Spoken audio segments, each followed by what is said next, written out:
हजरत मूसा अलैहिस्सलाम के दिल में एक दिन ख्याल आया, ऐ मेरे रब, मैं तेरे इंसाफ को अपनी आंखों से देखना चाहता हूँ। अल्लाह ताला ने फरमाया, ऐ मूसा, कल सुबह नदी के किनारे बैठ जाना, मैं तुझे अपना अदल यानी इंसाफ दिखाऊंगा। अगले दिन हजरत मूसा अलैहिस्सलाम नील के किनारे पहुंचे और एक दरख्त के नीचे बैठ गए। थोड़ी देर में एक अमीर ताजिर आया। उसने वुजू किया, पानी पिया और सोने के सिक्कों की थैली जमीन पर रखकर कपड़े ठीक करने लगा।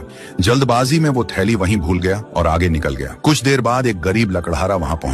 उसने थैली देखी, खोली और सिक्के देखकर बोला, शुक्र है मेरे रब, और थैली लेकर चला गया। हजरत मूसा अलैहिस्सलाम ये सब देखते रहे। कुछ देर बाद एक बूढ़ा मुसाफिर वहां बैठा आराम कर रहा था कि अमीर ताजिर वापस लौटा। उसने थैली ढूंढनी शुरू की। जब नहीं मिली तो उसने समझा कि शायद इस बूढ़े ने ही ली होगी। गुस्से में उसने बूढ़े को मारना शुरू कर दिया। बूढ़ा कसम खाकर कहता रहा, मैंने कुछ नहीं लिया, लेकिन ताजिर ने बात न मानी, उसे बुरी तरह मारकर चला गया। यह देखकर हजरत मूसा अलैहिस्सलाम के दिल में सवाल उठा, ऐ मेरे रब, यहाँ तो तीनों बातें ही गलत हो गईं। थैली लकड़हारे ने ली, सजा बूढ़े को मिली, ये क्या हिकमत है? अल्लाह ताला ने फरमाया, ऐ मूसा, तुम जाहिर को देखते हो, मैं अंदर की हकीकत पर हुक्म देता हूँ। लकड़हारा जिसने थैली उठाई, उसके साथ वही ताजिर बरसों पहले धोखा कर चुका था, उसका हक मार लिया था। आज मैंने उसका हक उसे लौटा दिया, इसलिए वो थैली हलाल हुई। जहाँ तक बूढ़े मुसाफिर का मामला है, यही बूढ़ा जब जवान था, इसी ताजिर के बाप को रास्ते में लूट कर मार चुका था। ताजिर को पता नहीं था, लेकिन मेरा अदल जानता था। आज उसी बूढ़े को उसके अंजाम तक पहुंचा दिया गया है और ताजिर, उसके ऊपर जो गुनाह हुआ वो भी लिख लिया गया। उसका हिसाब किताब भी उसके वक्त पर पूरा किया जाएगा। मेरी अदालत से कोई नहीं बचता।